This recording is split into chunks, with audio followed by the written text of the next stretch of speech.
সুপ্রিয় দর্শক, আসসালামু আলাইকুম। নিউজ 24 এর আজকের সর্বশেষ সংবাদে আপনাদের সবাইকে স্বাগতম। প্রথমেই জানিয়ে দিচ্ছি সংবাদ শিরোনাম। ভারতে পালিয়ে যাওয়ার সময় যুবলীগ নেতা সোহেল গ্রেফতার। 14 বছরের মেয়েকে বিয়ে না দেওয়ায় বাবাকে পিটিয়ে মারার অভিযোগ স্বেচ্ছাসেবক দলের নেতার বিরুদ্ধে। ডক্টর ইউনূস ও তারেক রহমানের বৈঠক অনেকের মনে জ্বালা ধরিয়েছে, মন্তব্য রিজভীর। জামায়াতের পথসভায় বিএনপির হামলা, আহত 5। আগামী নির্বাচন হবে ইতিহাসের সেরা নির্বাচন, মন্তব্য রাশেদ খানের। গাজীপুরে ছাঁটাইয়ের প্রতিবাদে কারখানার কর্মকর্তাদের অবরুদ্ধ করে মারধর, আটক 43। এতক্ষণ শুনছিলেন সংবাদ শিরোনাম। পুরো খবর পেতে ভিডিওটি শেষ পর্যন্ত দেখুন। সর্বশেষ সংবাদ পেতে চ্যানেলটি সাবস্ক্রাইব করুন। এবার বিস্তারিত। ভারতে পালিয়ে যাওয়ার সময় যুবলীগ নেতা সোহেল গ্রেফতার। পিরোজপুর পৌর যুবলীগের সিনিয়র সহসভাপতি মোহাম্মদ নাজিম উদ্দিন সোহেলকে ভারতে পালিয়ে যাওয়ার সময় গ্রেফতার করেছে পুলিশ। শনিবার আদালতের মাধ্যমে তাকে কারাগারে পাঠানো হয়েছে। এর আগে গতকাল শুক্রবার বিকেলে হযরত শাহজালাল আন্তর্জাতিক বিমানবন্দর থেকে তাকে গ্রেফতার করা হয়। আটক সোহেল পিরোজপুর পৌরসভার 5 নম্বর ওয়ার্ডের শেখপাড়া এলাকার বাসিন্দা। তিনি পিরোজপুর জেলা ছাত্রলীগের সাবেক সাংগঠনিক সম্পাদক ও পিরোজপুর সরকারি সোহরাওয়ার্দী কলেজ ছাত্র সংসদের জিএচ ছিলেন। 14 বছরের মেয়েকে বিয়ে না দেওয়ায় বাবাকে পিটিয়ে মারার অভিযোগ স্বেচ্ছাসেবক দলের নেতার বিরুদ্ধে। বগুড়ায় 14 বছর বয়সী মেয়েকে বিয়ে দিতে রাজি না হওয়ায় বাবাকে তুলে নিয়ে পিটিয়ে হত্যা করার অভিযোগ উঠেছে বগুড়া জেলা স্বেচ্ছাসেবক দলের সহ সাধারণ সম্পাদক জিতু ইসলামের বিরুদ্ধে। শনিবার বিকেলে বগুড়া শহরের ফুলবাড়ি এলাকায় হত্যাকাণ্ডের ঘটনাটি ঘটে। নিহত শাকিল শহরের শিববাটি শাহী মসজিদ এলাকার মৃত সাজু মিয়ার ছেলে। শাকিল শিববাটি এলাকায় জনৈক রানার বাড়িতে ভাড়া থেকে বসবাস করেন। পেশায় তিনি একজন রিকশা চালক। ফুলবাড়ি পুলিশ ফাঁড়ির ইনচার্জ পরিদর্শক আসলাম আলী তথ্যটি নিশ্চিত করেছেন। নিহত শাকিলের এক ছোট বোন জানান, তার ভাইয়ের কিশোরী মেয়েকে স্বেচ্ছাসেবক দলের নেতা জিতু ইসলাম বিভিন্ন সময় বিয়ের প্রস্তাব দিয়ে আসছিলেন, কিন্তু জিতু কিছুটা বয়স্ক হওয়ায় শাকিল বিয়ের প্রস্তাবটি প্রত্যাখ্যান করেন। তিনি বলেন, শনিবার সকাল 9টার দিকে শাকিল রিকশা নিয়ে বের হন এবং সকাল 10টায় জিতুর সঙ্গে তার ঝগড়া হয়। সেখানে জিতু ও তার লোকজন আমার ভাইকে গণপিটুনি দেয়। এরপর আমার ভাই রিকশা ফেলে রেখে মসজিদের পেছন দিয়ে আহত অবস্থায় আমাদের বাড়িতে আসেন। ভাই আমাকে বলেন, আমাকে বাঁচাও, ওরা আমাকে মেরে ফেলবে। তখন আমি তার চিকিৎসার জন্য টাকা আনতে পাশের বাড়িতে যাই। ফিরে এসে দেখি জিতুর লোকেরা আমাদের বাসার চারপাশ ঘিরে রেখেছে, তাদের সবার হাতে অস্ত্র। তখন আমার ভাইকে ঘরের ভেতর রেখে বাইরে তালা দেই। এ সময় জিতু ও তার দলবল আমাদের ঘরের তালা ভেঙে আমার ভাইকে টানতে টানতে বের করে নিয়ে যায়। এরপর তারা আমার ভাইকে নদীর পাড়ে নিয়ে পিটিয়ে মেরে ফেলে। তিনি আরো বলেন, আমি ভাই হত্যার বিচার চাই। এ সময় বিচার চেয়ে সরকারের দৃষ্টি আকর্ষণ করেন শাকিলের আর এক বোন। ডক্টর ইউনূস ও তারেক রহমানের বৈঠক অনেকের মনে জ্বালা ধরিয়েছে, মন্তব্য রিজভীর। বিএনপির জ্যেষ্ঠ যুগ্ম মহাসচিব রুহুল কবির রিজভী বলেছেন, ডক্টর ইউনূস ও তারেক রহমানের বৈঠক অনেকের মনে জ্বালা ধরিয়েছে। অনেকেই এটা মেনে নিতে পারছেন না। ভাই, আপনাদের কেন এই জ্বালা? আপনাদের উদ্দেশ্য কি? আজ শনিবার বিকেলে গাজীপুর সদর উপজেলার ভবানীপুর বীর মুক্তিযোদ্ধা কলেজ মাঠে দলের নতুন সদস্য সংগ্রহ ও নবায়ন অনুষ্ঠানে তিনি এসব কথা বলেন। রুহুল কবির রিজভী আরো বলেন, আপনারা বলেন তো, রমজান মাসে কি নির্বাচন প্রচারণা করা যায়? এপ্রিলে নির্বাচন হলে কখন প্রচারণা চালাবেন? কখন আইনি প্রক্রিয়া হবে? কখন নমিনেশন পেপার জমা নেবে? এমন সময় নির্বাচন দরকার যখন অন্য কোনো ধর্মীয় অনুষ্ঠান থাকবে না।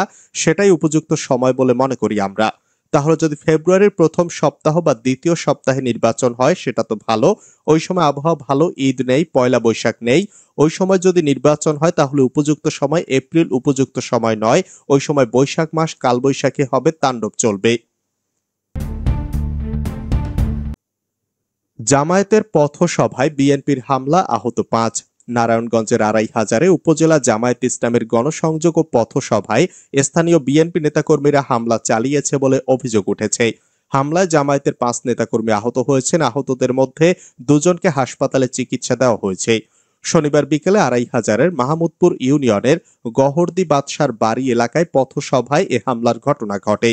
২,৫০০ দক্ষিণ জামায়াত ইসলামের সাবেক আমির মোতাহার হোসেন জানান, বিকেলে গহরদী বাদশাবাড়ি এলাকায় উপজেলা জামায়াত ইসলামের পথসভা ও গণসংযোগ চলাকালীন সময়ে হঠাৎ স্থানীয় বিএনপি ২০-২৫ জন নেতাকর্মী লাঠি সোঁটা নিয়ে পথসভায় বাধা দেয়। এ নিয়ে উভয় পক্ষের মধ্যে কথা কাটাকাটি হয়। এক পর্যায়ে হামলাকারীরা মাহমুদপুর ইউনিয়নের ৮ নং ওয়ার্ডের জামায়াত ইসলামের সভাপতি হাফেজ মাহবুবুর রহমান, জামায়াত কর্মী আসাদুল্লাহ কাউসার, আলাউদ্দিন ওসমান নুরু মিয়া ও আলাউদ্দিনকে এলোপাতাড়ি কিল ঘুষি ও পিটিয়ে আহত করে।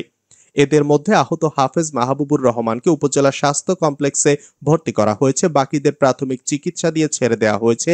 এদিকে হামলার খবর পেয়ে পুলিশ ঘটনাস্থল পরিদর্শন করেছে। আগামী নির্বাচন হবে ইতিহাসের সেরা নির্বাচন, মন্তব্য রাশেদ খানের। আগামী নির্বাচন ইতিহাসের সেরা নির্বাচন হবে বলে মন্তব্য করেছেন বাংলাদেশ গণ অধিকার পরিষদের সাধারণ সম্পাদক রাশেদ খান।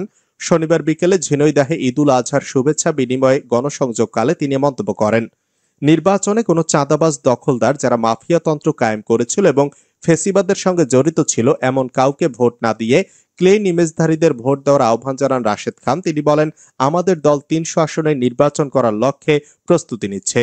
অনুষ্ঠানে ঝিনাইদহ জেলা গণ অধিকার পরিষদের সভাপতি প্রভাষক সাখাওয়াত হোসেন, জেলা যুব অধিকার পরিষদের সাংগঠনিক সম্পাদক মোহাম্মদ মিশন আলী, ছাত্র অধিকার পরিষদের সাধারণ সম্পাদক রুহান আহমেদ রায়হান সহ সংশ্লিষ্ট নেতাকর্মীরা উপস্থিত ছিলেন।